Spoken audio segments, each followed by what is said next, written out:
Number 5. Number 5 says complete the following statements. A reads 300 is 10 times as much as blank. All right.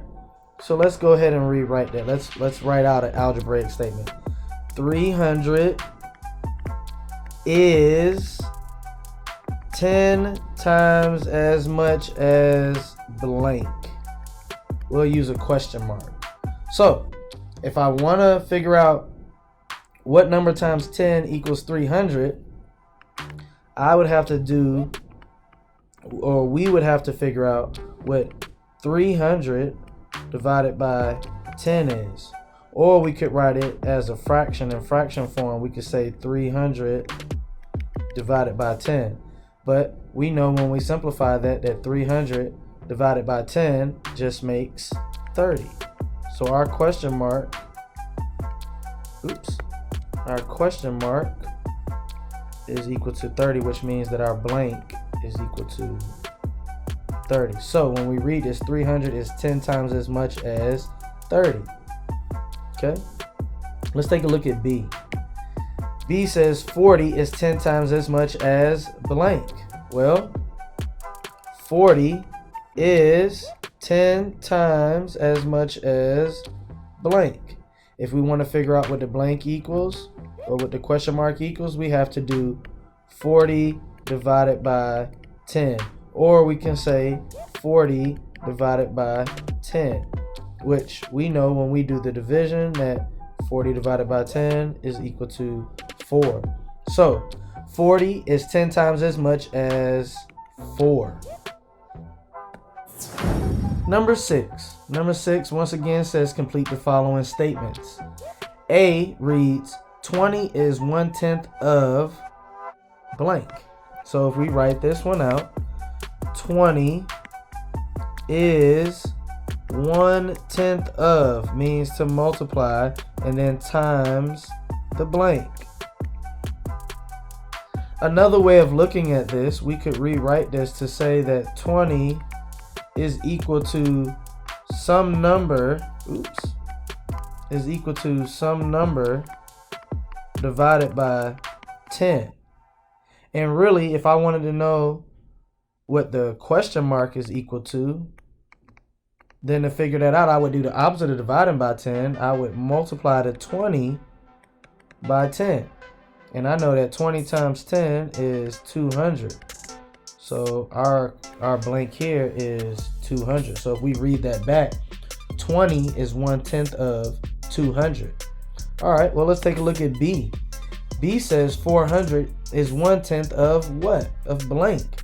So 400 is 1/10 of what? Well, we know that 1/10 is the same as saying that that number is being divided by 10. So what number divided by 10 equals 400? Well, if we want to figure that out, we would need to multiply 400 by 10 to figure out what that equals. And 400 times 10 would make 4,000. So our blank here is 4,000. When we read that back, it says 400 is 1/10 of 4,000.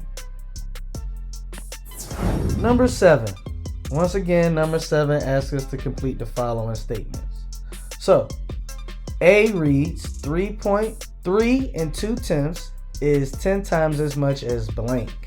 So 3 2/10 is 10 times as much as what? Well, we know if we want to solve for the question mark, we have to divide, right? So we could write it as a fraction, 3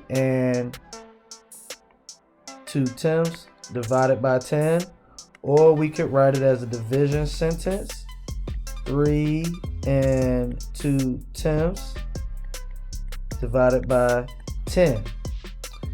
One quick thing to remember, that when we have divided by 10, whether it's in fraction form or we have it written in a division sentence, anything when you divide by 10, that means to move the decimal left one time. Okay, one time. So if I'm dividing 3 2/10 by 10, I'm gonna move the decimal place to the left one time. All right, which that's gonna make my final answer 0 and 32/100. Okay, so our final answer for A would be 0 and 32/100. Let's take a look at B. B says, oops, let me get a, yep, there we go. B says 0 and 45/100 is 1/10 of what?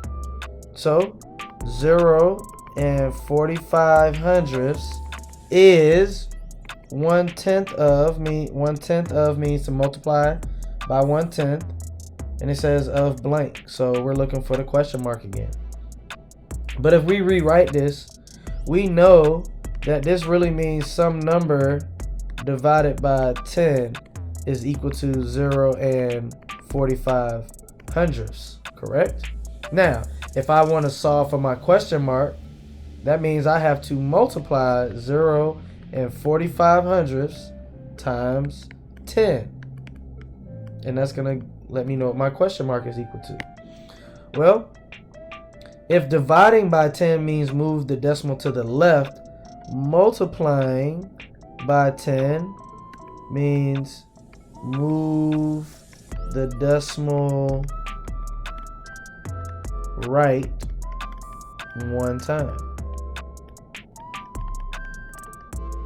Okay, so if I do that, if I move the decimal to the right one time, right, it's going to be between the 4 and the 5. So my question mark, or that blank space, is equal to 4 and 5/10. So over here we would put 4 and 5/10. Okay. Number 8. Number 8 asks us, what is the missing value in the equation? All right. Well, let's go ahead and rewrite it. Instead of a box, we're going to put a question mark. Instead of the X for multiplication, we're going to put a dot, and then 10 equals 9 and 2/10. So what times 10 equals 9 and 2/10? Well, once again, if we want to figure out the question mark, my question mark is going to be equal to 9 and 2/10 divided by 10. And remember from before, when we divide by 10, that essentially tells us to move the decimal left one time. Okay, so if I move the decimal to the left once, that'll place the decimal there. So our final answer for this blank, or that question mark, would be 0 and 92/100. So write the solution, it would be 0 and 92/100. Number 9 asks us, what is the missing value in the equation? Where we have, for this equation, we have a question mark, which is going to represent our blank. Our dot is going to represent our multiplication instead of an X. We're going to put 1/10 equals 0 and 26 thousandths. And we want to know 1/10 of what is equal to 0 and 26 thousandths. Well, we know another way of writing this is saying that multiplying by 1/10 is the same as dividing some number by 10. So another way to think about this is, what number divided by 10 equals 0 and 26 thousandths? And I'm just going to highlight this here. Multiplying by 10 is the same, multiplying by 1/10 is the same as dividing by 10. However, either way, if I want to figure out what the question mark equals, I'm going to have to do 0 and 26 thousandths multiplied by 10. And as we discussed before, multiplying by 10 means move the decimal right one time. Okay? One time. So if I move the decimal place right one time, it'll put it there, which makes the question mark equal to 0 and 26 hundredths. So our final answer, 0 and 26 hundredths.